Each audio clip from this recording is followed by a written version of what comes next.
Olá, boa noite. Feliz aqui por mais essa oportunidade da gente conversar um pouquinho sobre Novembro Azul.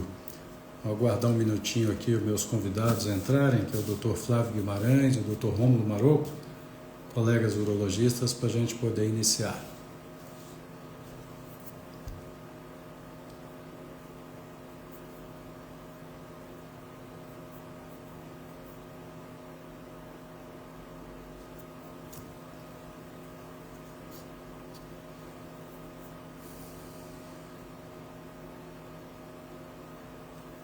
Então, essa época, né, o novembro, ele é muito interessante porque é uma nova oportunidade, né, a cada ano, da gente falar de um tema tão importante que é a saúde masculina. A gente costuma dizer que as crianças, as mulheres, enfim, todo mundo tem uma época para ser lembrado, né, dos cuidados da saúde. E felizmente o Novembro Azul nos trouxe essa oportunidade, né? Já há muitos anos que a gente vem desenvolvendo o trabalho nessa época.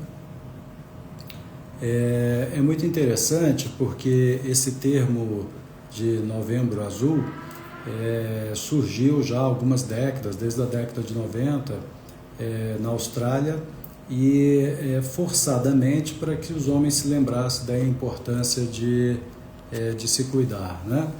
E alguns símbolos são utilizados para isso. Então, normalmente o que a gente mais vê divulgado no Novembro Azul é o bigode, né, que associa com a figura masculina para que.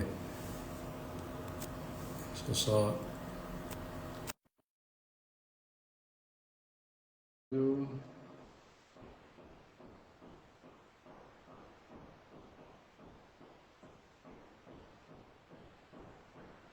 Olá, Flávio.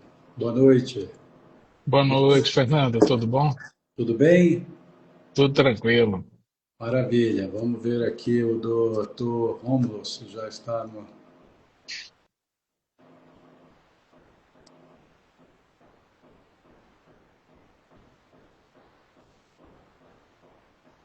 Bom, vamos ver se ele aparece aqui. Enquanto isso, a gente vai conversando, Flávio. Estava falando aqui da importância do Novembro Azul, né?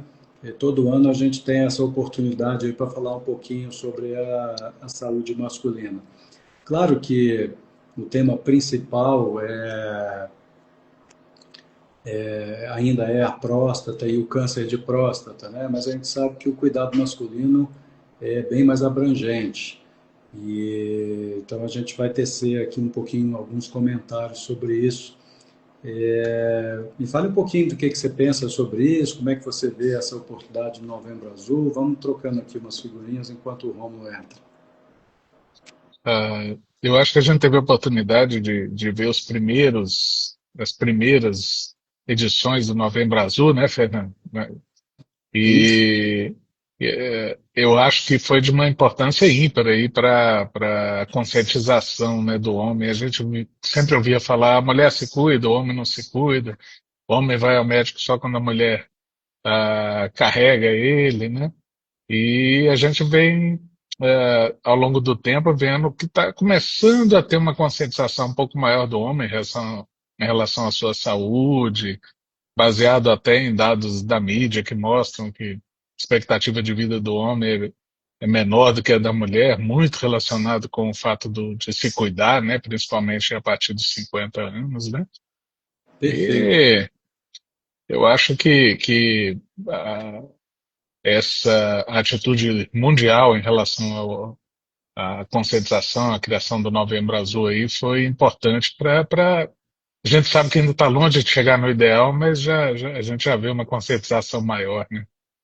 Sim, claramente a gente percebe aos poucos aí uma mudança nessa cultura, né? Eu acho que o problema que você falou sobre o tempo de expectativa de vida é mais uma questão também cultural, né? As mulheres já são educadas assim, do pediatra já vai para o ginecologista e o homem não tem essa interface aí, né? Muitas vezes deixa de ser cuidado quando criança e depois só já quando idoso vai se preocupar com doença, não é isso?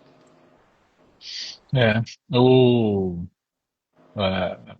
até na campanha da SBU desse ano, eles colocam alguns slides que mostram, né, que a menina, quando sai do cuidado do pediatra, a mãe já leva ela até o ginecologista para começar já a cuidar, se tratar, prevenir, orientar, né?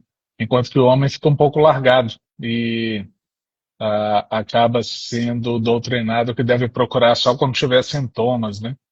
E Perfeito. é uma coisa que a gente sabe que tratar quando você já está sentindo alguma coisa, já tem algum sintoma, muitas vezes já passou bastante da hora de, de tratar de forma eficiente e sem sequelas, né?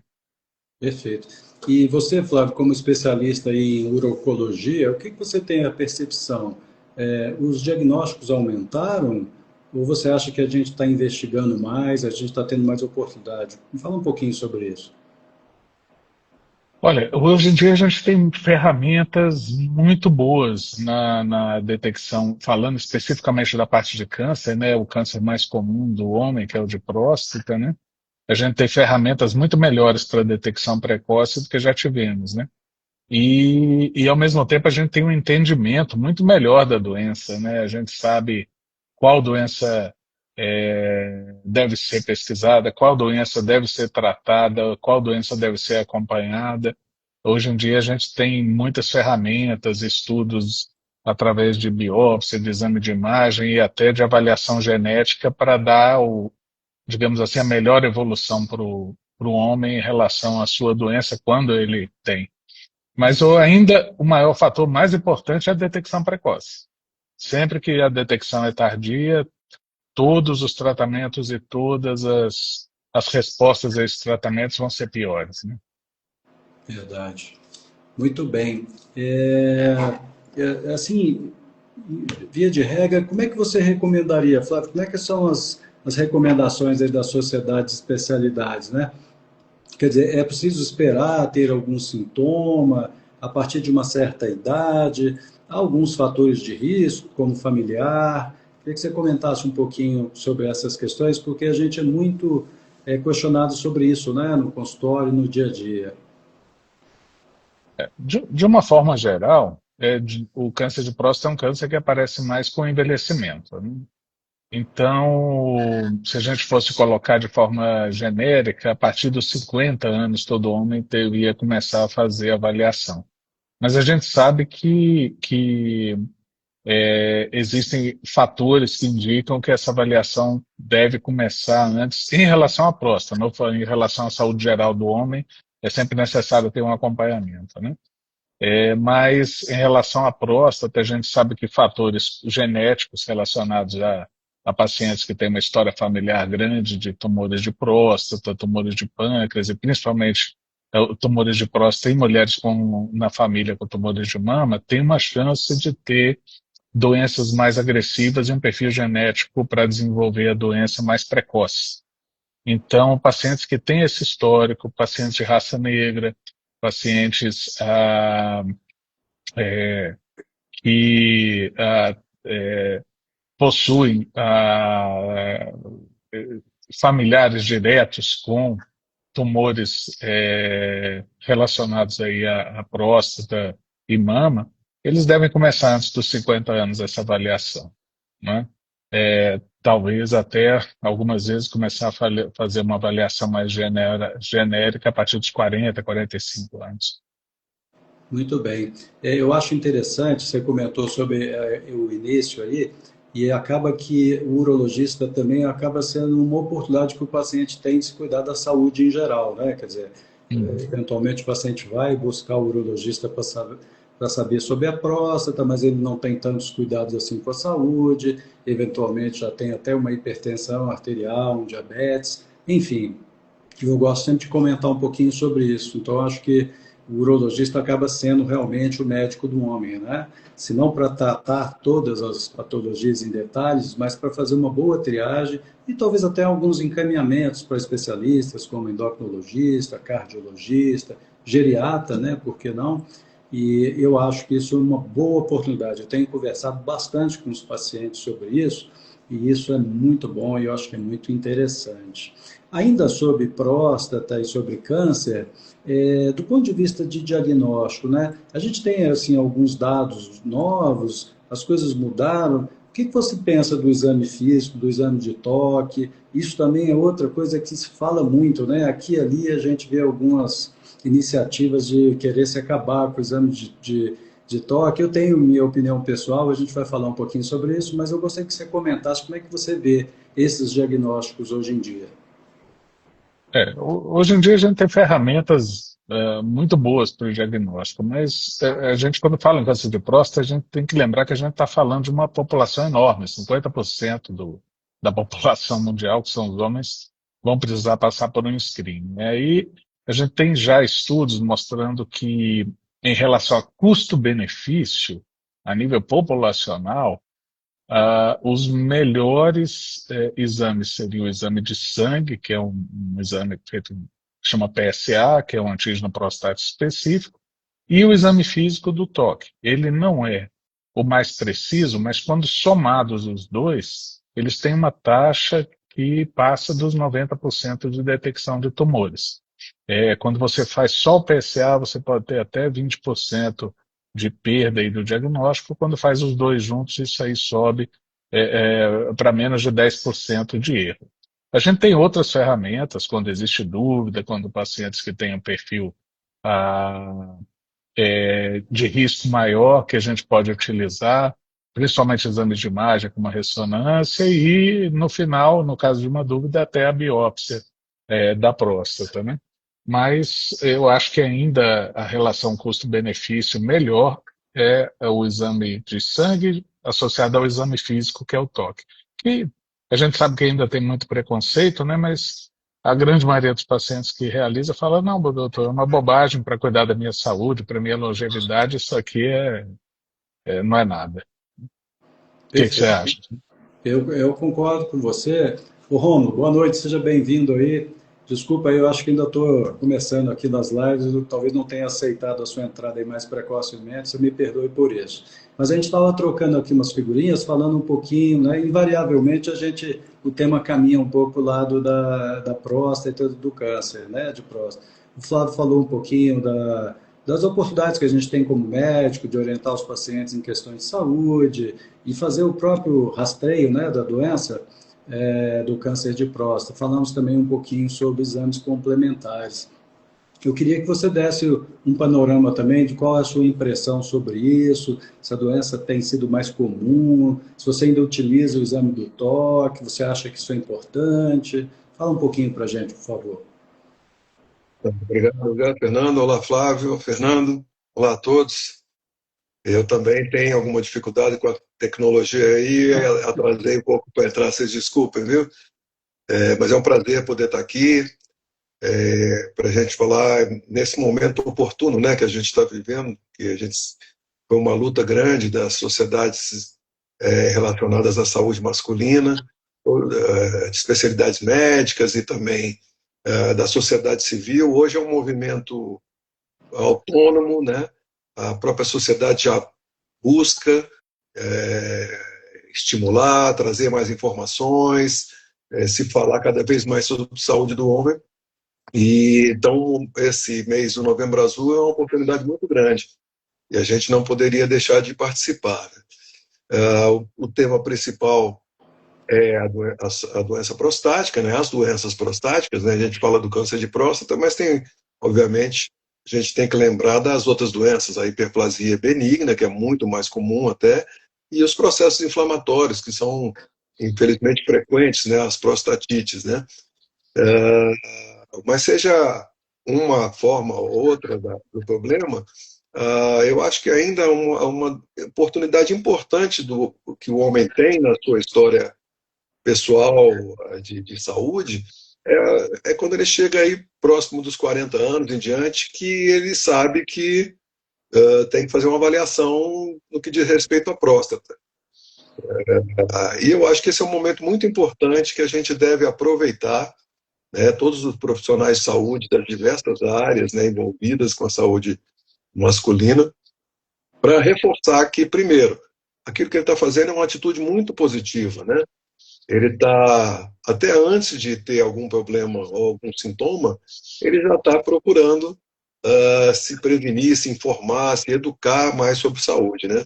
E nesse momento, Fernando, respondendo o que você disse, que você perguntou, eu acho que a gente tem que fazer o exame o mais completo possível. Eu não restringe, inclusive, absolutamente o exame físico só ao toque, né? Eu aproveito para avaliar todo o abdômen do paciente, ver queixas gerais dele. Muitas vezes a gente detecta outros problemas, né? Por exemplo, como uma hérnia, que é muito comum na população masculina, né? E faz parte do exame físico, assim como o toque retal, que é um exame bastante simples, indolor, barato e que ainda traz muitas informações para análise clínica, né? Infelizmente, a gente tem visto uma valorização muito grande dos exames complementares, às vezes até pulando etapas, né? Vocês também têm muita experiência de consultório e vocês devem já estar vendo pacientes que vêm já com ressonâncias, várias ressonâncias, e ainda não fez nenhum exame físico detalhado, né? Me recordo que ontem mesmo atendi um paciente, né, nessa condição. Então, eu acho que isso, a gente ainda tem uma escola tradicional.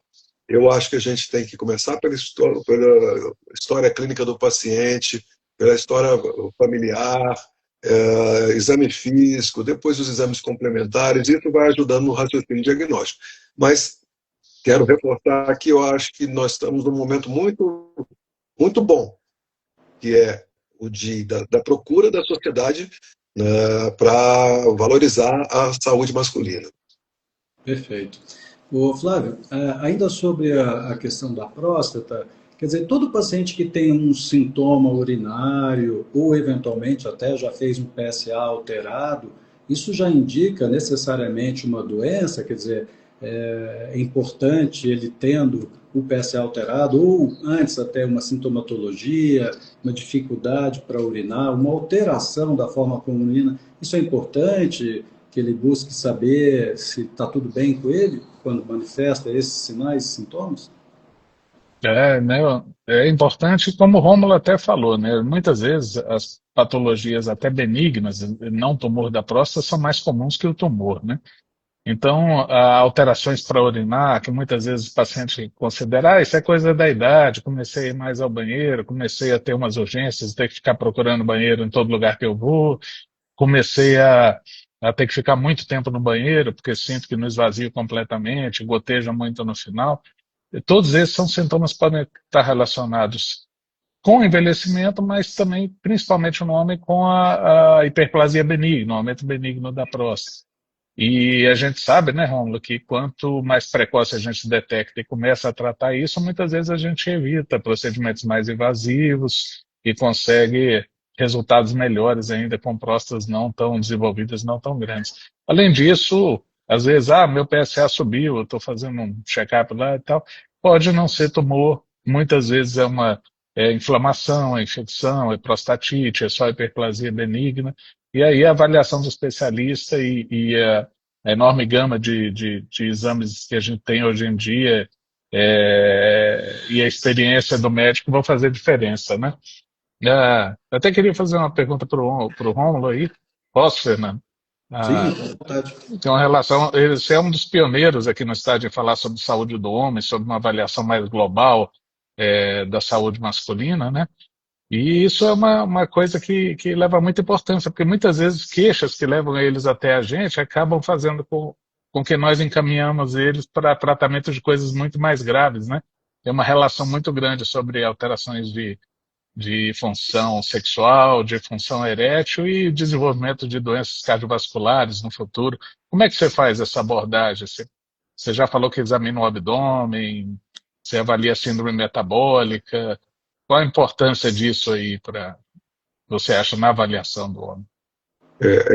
Eu acho que esse é um ponto muito importante, tá, Flávio? Foi bom você destacar, porque a gente sabe, né? Tem poucos momentos na vida do ser masculino, do homem, que o aproximam na área de saúde, diferente do que acontece com a mulher, né? Invariavelmente, você vê que quando a menina, ali já, desde a infância, mas especialmente ali na pré-adolescência, adolescência, já na menarca, na primeira menstruação, a família já leva para uma avaliação e com frequência leva ela para ser avaliada pelo médico. Isso já vai aproximando a mulher, né, a, a, da área de saúde, e ela tem desde cedo uma noção muito própria da importância da prevenção, né? Infelizmente, isso não acontece muito com nós, homens, né? Muitas vezes, aí até uma determinada fase da vida, a gente só vai no médico em situação de emergência mesmo, né? Quando é menino que tomou um chute no futebol, cortou a cabeça por uma pedrada, não sei lá, essas coisas. E ainda o que é o clássico é quando o homem tem que chegar ou com 40 ou 50, uma discussão, nós provavelmente vamos falar sobre isso, ele tem que ir fazer o exame da próstata. E, variavelmente, você encontra homens principalmente nessas idades mais jovens, com pouco risco de problema prostático, mas já com alguns problemas de saúde, como você já destacou, né? Hipertensão, colesterol alto, com diabetes, síndrome metabólica, né? Que é um conjunto de várias morbidades, né? E ele realmente não está atento para aquilo, né? Ele tá preocupado, às vezes, realmente com uma questão muito pontual, e eu acho que a gente tem, nesse momento, o urologista, o médico especialista, ele tem, nesse momento, uma oportunidade muito grande de acolher esse homem para que ele se aproxime e ele tenha mais cuidado com a própria saúde, né? Então, invariavelmente, eu procuro fazer isso, sabe, Flávio? Identificar as comorbidades, né? O histórico familiar, né? As doenças mais prevalentes em homens são as doenças cardiovasculares, inicialmente, né? Hipertensão, infarto, AVC, né? E isso também tem um componente familiar muito importante. Você vê, muitos homens já chegam relatando, em alguns até já com uma preocupação importante com isso, já de uma história muito, muito ruim na família, né? De vários homens com infarto precoce, com cirurgias, com morte súbita, né? Então, eu procuro, pelo menos inicialmente, rastrear as doenças cardiovasculares, né? Também eu acho muito importante a prevalência no sexo masculino das doenças do aparelho digestivo, né? A gente acaba pagando um preço alto, né? O sexo masculino pela liberdade que tem de se alimentar de uma forma, às vezes, não tão saudável, né? E isso acaba repercutindo um risco aumentado de doença do trato digestivo. Então, é uma coisa que eu também procuro identificar, né? E, obviamente, na parte da avaliação urológica, eu acho um ponto importante, que é a vida sexual do homem, né? A gente tem alguns dados muito, muito claros, há muitos anos, da prevalência, né, de surgir problemas sexuais, principalmente a disfunção erétil, antecipando doenças cardiovasculares importantes, né? Há muita estatística sobre isso, né? O homem pode desenvolver um problema de ereção em torno de 1 a 2 anos antes dele ter um infarto. Então, é um marcador também da saúde masculina, né? Eu acho que é o outro gancho, a gente chama de gancho, que seria uma maneira da gente trazer o homem para a área do autocuidado em saúde, que é a próstata e a parte sexual. Então, isso preocupa bastante o paciente e a gente consegue muitas vezes uma mudança comportamental importante. Ele não está tão preocupado com o diabetes e com a hipertensão e o colesterol alto, mas quando aquilo começa a impactar na vida sexual dele, a gente consegue, às vezes, fazer uma mudança importante e reverter o quadro e mudar esse risco, sabe? Então, assim, de uma maneira geral, eu procuro expandir a avaliação o máximo possível, às vezes até direcionado, dependendo se o paciente já tem um histórico de alguma doença específica na família, mas eu acho que a consulta ela tem que abranger pelo menos esses três sistemas: o sistema cardiovascular, o sistema urinário, genito-urinário, que é a nossa especialidade, e o aparelho digestivo também, pela prevalência. Com isso, a gente atinge pelo menos 80% das doenças mais comuns, de uma maneira relativamente simples. Às vezes é só um questionamento ou até um direcionamento nos especialistas, né? Não, é interessante. E eu acho até complementando o que vocês estão comentando aí, eu passei a fazer parte do meu receituário, né? Prescrever, por exemplo, atividade física, os pacientes acham interessante isso, e, enfim, mostram para os seus amigos ali, que é um jeito do autocuidado, né? Assim como ter amigos, né? A receita lá, ó, se relacionar melhor com os amigos, com mais frequência, eu acho que isso é bem interessante. Vou aproveitar aqui só para responder rapidamente duas perguntas que eu vi aqui na live. Uma é em relação ao câncer de próstata e a idade. Então, a gente já falou, né? Nos preocupa mais a partir da quinta, sexta década de vida. O câncer de próstata definitivamente não é uma doença do homem jovem. Porém, outras doenças, né, do aparelho reprodutivo, por exemplo, tumor de testículo, essa sim é uma doença do homem jovem. Então, é importante que o homem jovem também se cuide e perceba as alterações do seu corpo, né, como algum enduramento, algum caroço, por exemplo, do testículo, poderia estar relacionado a isso. Uma outra pergunta é se para um homem de 70 anos é indicativo incontinência urinária, eu imagino que está se referindo a perdas urinárias, né? É um indicativo de alguma alteração na próstata. Não necessariamente, mas é muito comum, né? A gente vê a próstata envolvida nisso. Então, a minha sugestão é que um paciente de 70 anos com queixa de perdas urinárias faça, sim, uma avaliação com especialista, com urologista. Bom, ainda tentando manter aí no nosso Novembro Azul, né? Sabe que a Sociedade Brasileira de Urologia teve uma iniciativa muito interessante, que é produzir o Novembrinho Azul.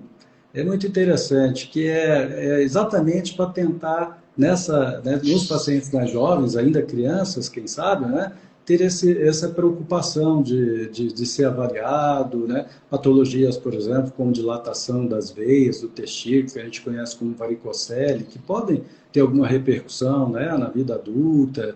Um outro dado muito interessante, até no Congresso Brasileiro de Urologia, foi feita uma pesquisa bem rápida e bem interessante, objetiva. Fizeram um atendimento a várias crianças de hospital público e pediram aos pais que fizessem, por exemplo, a medição da genitália, né? Isso é uma preocupação que a demanda por essa informação é muito comum, né? Saber se a genitália da criança é normal ou se não é normal, se o pênis é pequeno, é grande, é muito interessante. Então, acho que também é uma informação importante, né? Que as crianças, se há dúvida, que sejam levadas ao especialista para que seja avaliado e não ficar com essa ideia, né, de alteração da genitália, que às vezes o problema está na cabeça dos pais, né? Não está na criança. Aliás, a maioria das vezes a gente vê isso, né? Bom, voltando aqui sobre próstata, então nós já falamos um pouquinho, né, dos sinais, dos sintomas, dos exames, né? E aí, o paciente que tem uma biópsia positiva e, portanto, tem um diagnóstico de câncer de próstata, eu queria que vocês comentassem um pouquinho sobre as formas de tratar, ainda que rapidamente, e do prognóstico dessas doenças, né? Dessa doença, em especial se tratado na fase inicial, né? Fernando, a gente está vivendo um conhecimento muito maior do que a gente tinha 10, 15 anos atrás em relação à evolução do câncer de próstata, né? Hoje em dia a gente consegue classificar e diferenciar muito as doenças que têm um comportamento mais agressivo e menos agressivo. Então a gente tem duas vertentes. A gente parou de ser muito agressivo no tratamento com pacientes que não precisavam, que tinham doenças que a gente chama de indolentes. Isso foi estabelecido através de uma série de critérios, não é uma questão de eu acho, né? Foi uma questão de análise das células do tumor na patologia, do perfil dessas células de crescimento através da avaliação seriada do PSA, uma série de exames de imagem. E nesses pacientes com doença mínima, a gente hoje em dia faz uma coisa que se chama vigilância ativa, que é acompanhamento. Por outro lado, a gente consegue detectar também precoce por esses exames aqueles pacientes que a doença vai ter um crescimento rápido. E essa doença vai se tornar o que a gente chama de metastática, isso quer dizer, se espalhar pelo corpo, sair da próstata, se não for feito nada. E nesses pacientes, a gente hoje em dia consegue o tratamento com muito menos sequela e muito melhor resultado do que tinha antigamente. Do ponto de vista cirúrgico, por exemplo, houve um aprimoramento muito grande da técnica, de conhecimento melhor da anatomia dos vasos sanguíneos e dos nervos que cercam a próstata, e principalmente o uso de técnicas de amplificação da visão, e melhora de uma visão com visão 3D e uma miniaturização dos movimentos da mão do cirurgião através do uso do robô. Isso levou a gente a conseguir tratar com muito menos sequelas para o paciente, de forma muito mais segura, para ele continuar tendo uma vida saudável e plena em todos os sentidos depois do tratamento. E em outras áreas também desenvolveu, nas áreas relacionadas à radioterapia, relacionadas com aparelhos e técnicas mais modernas, e até tratamento medicamentoso, infelizmente, naquele grupo de pacientes onde a doença já foi descoberta tarde e já está espalhada, a gente consegue não curar, mas fazer com que esse paciente tenha uma boa qualidade de vida e por mais tempo com tratamento, né? Como Maravilha. você acha? Olha, o Flávio tem uma experiência muito grande, né? Ele é um especialista em urologia, né? Das pessoas que eu tenho uma admiração e um respeito muito grande, não só pelo conhecimento dele, não só pelas habilidades como ele tem, mas pelo fato da gente ter convivido nesses anos todos e ter aprendido muito, né? Não só observando a mudança, né? Nós aprendemos a fazer a cirurgia de próstata da maneira convencional, há 30 anos atrás. Passamos para a estratégia da laparoscopia, que já foi um grande avanço, e agora estamos firmes e fortes e eu acho que bem desenvoltos com a técnica robótica, que é um grande avanço e ainda está em evolução também. Eu acredito que ainda virão, né, Flávio? Você mesmo sabe, virão outros avanços que vão trazer cada vez mais melhores resultados, mais segurança para a gente tratar os casos que precisam ser tratados. Eu acho que você destacou também uma coisa importante. A gente ainda chama de câncer de próstata doenças que, do ponto de vista clínico, são muito diferentes. Essa doença que acomete aí o homem bem cedo, né? Há uma explosão, infelizmente, em homens mais jovens, né? Isso denota provavelmente um aumento nesses casos de doenças mais agressivas, e a gente precisa ser incisivo, porque até hoje o que mostra realmente a chance maior de remissão e controle da doença é a gente tratar numa fase em que a doença está restrita ao órgão, e aí ela não saiu do órgão. Quando ela sai da glândula, da próstata, já os tratamentos já não são tão eficazes para conseguir remissão definitiva do problema. Mas como a gente aprendeu a separar um pouquinho uma coisa da outra, né? Uma doença que atinge um homem depois de 80, 85 anos de idade, a gente já tem sinais como a curva do PSA, o que você encontra na biópsia de ser ou não doença agressiva, né? Exames complementares como ressonância, PET, PSMA e outros que vão surgindo, né? Vão ajudando a gente a entender o que a gente precisa fazer para esse paciente. Já não é mais uma receita de bolo, ó. Sempre que teve um diagnóstico de câncer de próstata vai ter que se fazer assim. Não é, já há muito tempo e cada vez mais isso está consolidado. Mas a única coisa que eu acho que ainda não muda, Flávio, é que a gente precisa ao máximo, ter diagnóstico precoce, né? Você vê isso, eu sei bem como é que você lida com isso, você vê isso muito claramente, só queria lembrar, naqueles pacientes que têm histórico familiar de câncer de próstata, né? O avô morreu de câncer de próstata, o pai morreu de câncer de próstata, tios, primos, ele fica angustiado, porque o que eu posso fazer, o que eu tenho para fazer para evitar que essa doença eu tenha também e aconteça isso comigo.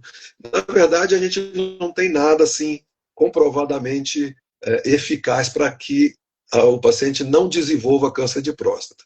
Mas a gente tem uma arma muito boa, né, que é o diagnóstico precoce. Quanto mais cedo, né, mais no início que a doença, ela tem uma evolução que permite isso, evolução clínica, quanto mais cedo o diagnóstico, melhor é o resultado.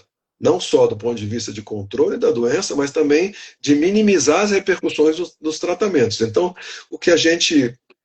Eu acho que isso é universal, né, Flávio? Ainda no mundo inteiro, a melhor arma que a gente tem é o diagnóstico precoce em relação à doença do câncer da próstata, né? Então, o que eu enfatizo, né? E aí volta aquele ponto da educação, saúde, do homem se aproximar para se cuidar. Se ele já está cuidando da parte cardiovascular, que é a doença mais comum, se ele já fez seus exames digestivos, ele olhar a próstata é um complemento, ele não tem dificuldade nenhuma com isso, na maioria das vezes, né? Então a gente cada vez mais vê que o homem, eu acho que o Fernando gosta muito dessa frase, né?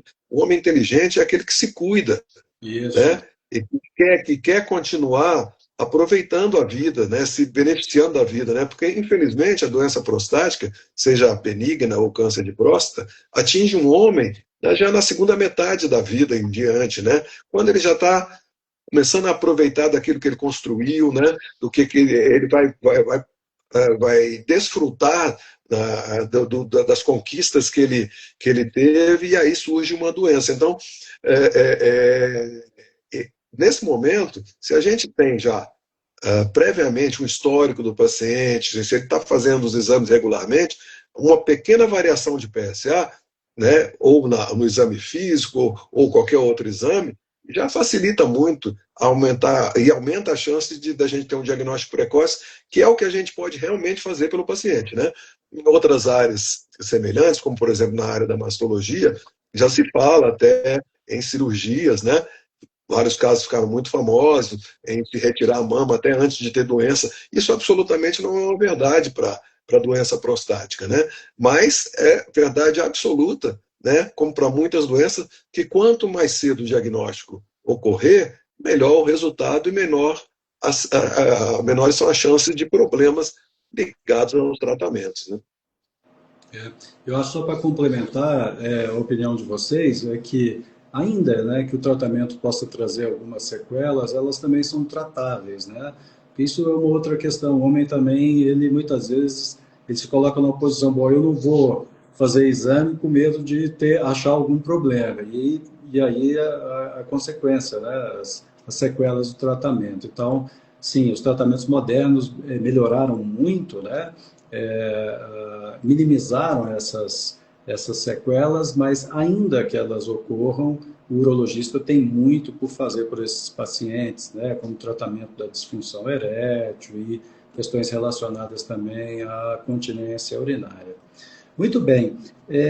Saindo um pouquinho do tema câncer de próstata, que é difícil da gente esgotar, né, porque ele atrai muito, tem uma pergunta aqui sobre se vasectomia compromete a libido do homem. Isso também é uma coisa bem interessante, né? Os pacientes que nos procuram para fazer vasectomia, eles têm essa questão, doutor, mas como é que é? Vai continuar funcionando? Tem alguma coisa a ver? Comenta um pouco aí, Flávio, por favor. Ah, não, isso é uma dúvida muito comum, às vezes, em homens que procuram querendo tratamento para esterilização, né, masculino, né, que é um procedimento cirúrgico muito simples. Essa relação vai alterar o meu libido, vai alterar os meus hormônios, vai alterar o volume do meu esperma, vai. Antigamente até se falava em aumento da incidência de câncer relacionado, e realmente não tem nenhuma alteração relacionada ao libido. O libido é central, ele acontece no cérebro por uma série de fatores que envolvem bem-estar, saúde metabólica e bem-estar físico, né? Com relação ao volume de espermatozoides também não altera, pois ele só bloqueia a saída das células dos espermatozoides, que ele é insignificante no volume total do esperma, e não existe nenhuma correlação entre aumento de incidência de tumor, seja da próstata, seja do testículo, com a vasectomia, né? Então, a vasectomia é um ato consciente do homem ou do casal que não quer mais ter filho, quer fazer um procedimento menos invasivo, enquanto o da mulher é mais invasivo, intraabdominal, o do homem é um procedimento mais simples, mais rápido, né? Maravilha. Quer comentar algo, Bruno? Sim, eu acho que esse é um tema muito importante, sabe, Fernando, na saúde masculina, porque ele reflete o quanto que uma sociedade está desenvolvida em relação à questão da saúde da família como um todo, né? O Brasil, infelizmente, ainda é um país que é campeão de laqueadura, né? E se a gente olhar, até do ponto de vista mais simples, a técnica do que é a laqueadura, do que é a vasectomia, é quase um absurdo você, quando um casal tem que escolher em direção à laqueadura, porque ela é muito mais complexa, né? E, eventualmente, até o resultado é inferior, do ponto de vista do que o casal quer, pode recanalizar, né? Tem complicações mais frequentes, mas, infelizmente, isso pode refletir ainda uma transferência da responsabilidade do que tudo que diz respeito à família é jogado nas costas da mulher, né? Até o controle da fertilidade é, do casal, né? Então, a gente tem visto o contrário, né? Há um progressivo aumento no número de casais que procuram a vasectomia como um método de contracepção definitivo. Isso para ser louvado. Eu acho que, do ponto de vista técnico e médico, é um procedimento muito menos agressivo e mais eficaz. E isso pode sinalizar realmente que nossa sociedade está evoluindo, né? Porque o homem começa a participar mais das questões familiares, né?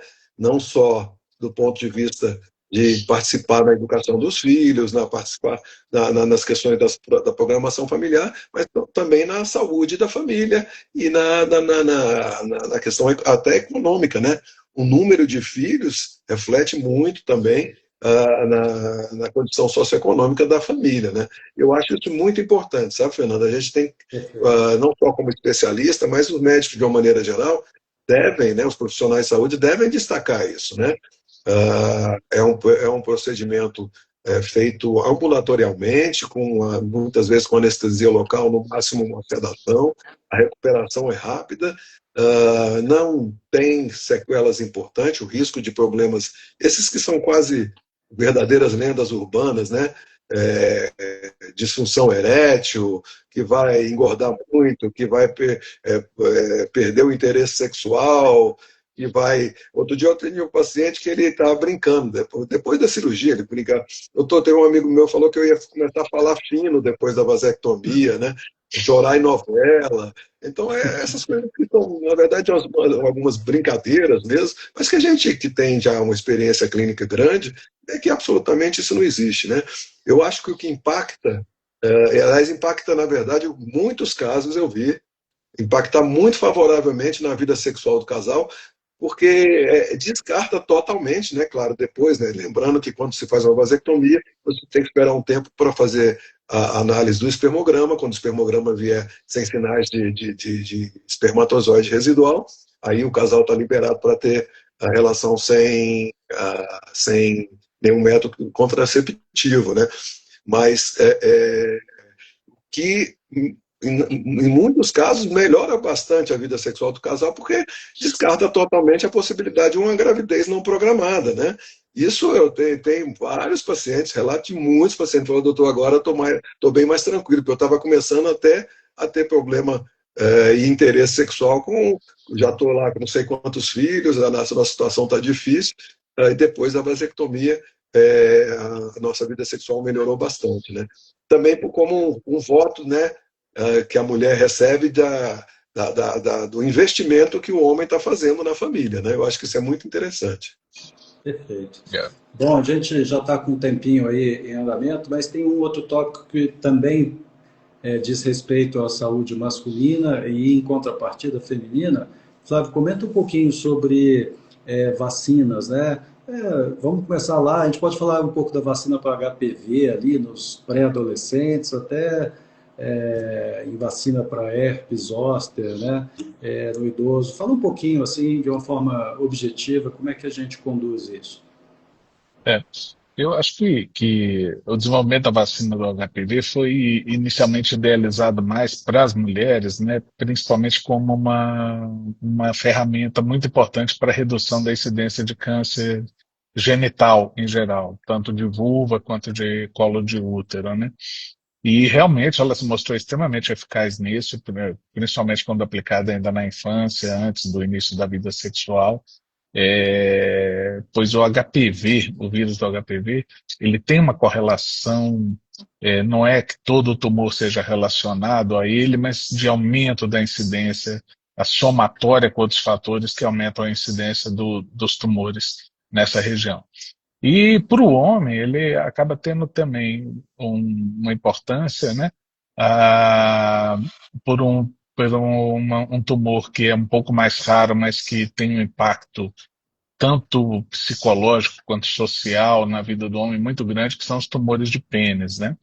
Onde o HPV também é relacionado com um aumento importante da incidência. O Brasil tem uma das maiores incidências de câncer de pênis do mundo, comparável com vários países africanos. Em regiões do Brasil tem incidência comparável com regiões da África, onde tem a maior incidência do mundo. E também pelo fato do homem que se vacina está ajudando a proteger a mulher. Ele protege para até 9 subtipos atualmente de vírus que são mais relacionados com o desenvolvimento de tumores. Então, fica uma proteção dupla. A própria mulher utiliza a vacina e o homem também vai utilizar para ajudar nessa prevenção. Perfeito, perfeito. Quer Ah, eu, comentar? eu acho que é louvável, viu? Você colocar esse ponto, Fernando, porque ainda bem que existe vacina, né? Houve um tempo que quando não existia vacina, eu acho que a gente sofria muito mais, né? E as vacinas são comprovadamente eficazes, o Flávio destacou o HPV, realmente isso foi assim, arrasa quarteirão, né? As pacientes que são vacinadas, praticamente, assim, inexiste a doença, né? Então, tanto é que a gente vai começar a ver um aumento da incidência de doenças do útero não relacionadas ao HPV, né? Então, que vão começar a ser frequentes, porque eram raridades, vão começar a ser frequentes. Mas a outra que você destacou, eu acho que ela é muito importante, que é do herpes zoster, né? A gente lembrar que as pessoas acima de 50 anos de idade, elas não estão imunizadas, né? Em definitivo, em relação ao vírus da catapora, e elas precisam ter um reforço para evitar que desenvolvam uma doença que é uma doença que pode deixar sequelas, é uma doença que é muito clinicamente ela pode ter repercussões muito fortes, né? Tem vários pacientes que sofrem por meses aí com a doença do herpes zoster e eventualmente até sequelas graves, né? E é também tratável com vacina, né? Então acho que é um avanço muito grande, né? Essa eu acho que é fundamental, sabe, Fernando? E a gente, né, na Sociedade Brasileira de Urologia, nosso grupo da Euromédica, a gente acompanha os avanços e o que sinaliza, quando se sinaliza a coisas favoráveis para a saúde da família e especialmente do homem, né? O Ministério da Saúde ele tem um trabalho muito interessante, a gente abraçou ele, participa do desenvolvimento dele, que é a valorização até a verificação da carteira vacinal do homem nas consultas, né?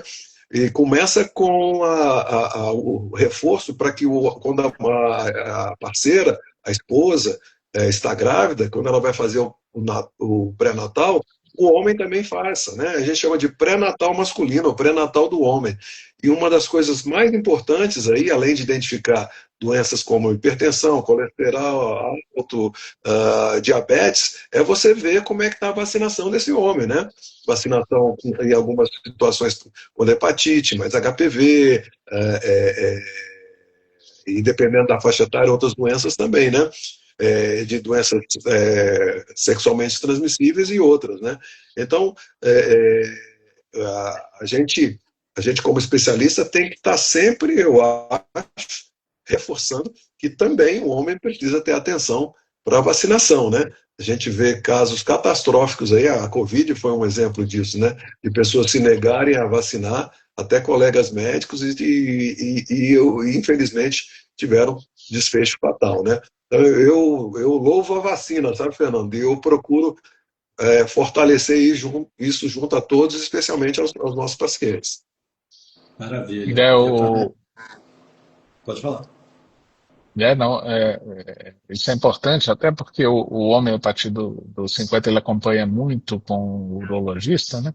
E a gente insistiu um pouco nessa questão do cuidado geral dele. E a gente sabe que das doenças benignas, né, além das cardiovasculares, as doenças respiratórias são talvez uma das maiores causas de mortalidade no idoso, né? E hoje em dia a gente tem maneira de minimizar isso, né? Como diminuindo as infecções de vias aéreas superiores, com as vacinas para gripe e também as vacinas, a pneumocócica, que é recomendada pelo Ministério da Saúde para o idoso, com principalmente a partir dos 50 anos, né? Que reduzem muito, em países que já fizeram estudo, as taxas de internação por pneumonia, disfunções respiratórias, sequelas respiratórias graves no idoso, né? Muito bem. É muito interessante, né? Você vê que numa conversa rápida aqui, quanta coisa, né? A gente viu que, como médico, em especial como urologista, a gente pode influenciar, né? Nas tomadas de decisão do paciente, nos tratamentos, nas vacinas, enfim, uma série de questões aí, muito interessante. Como eu disse, a gente já caminha para o fim. Eu gostaria que cada um deixasse também uma mensagem curta, enfim, algo mais que queira complementar, para que as pessoas possam, enfim, estar informadas e buscar alguma assistência. Começa você, Romulo. Bom, assim, eu, eu quero reforçar a questão de que a gente tem que, né, como homem, aprender a importância do autocuidado, de se educar em relação à própria saúde, o que a gente pode fazer, né?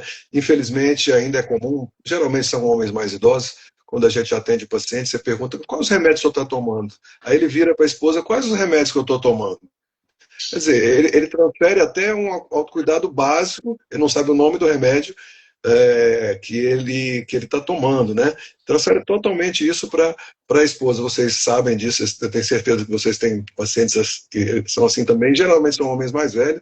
Então eu estou querendo fazer um convite às novas gerações, aí, os homens a partir de 50, 60 anos, né? Os nossos contemporâneos aí, os homens que gostam de Legião Urbana, que gostam de Led Zeppelin, que viram aí o pessoal aqui em Brasília, né?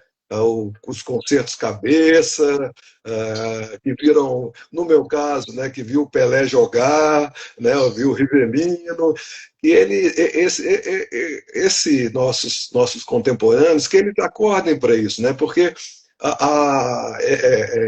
é nítido o aumento da longevidade do brasileiro. E Brasília é uma cidade de alta longevidade, né? Só no Distrito Federal temos mais de 300 centenários. E um centenário é uma figura incomum, mas ela está ficando mais frequente, exatamente porque a expectativa de vida vai aumentar, né? E aí é agora, né?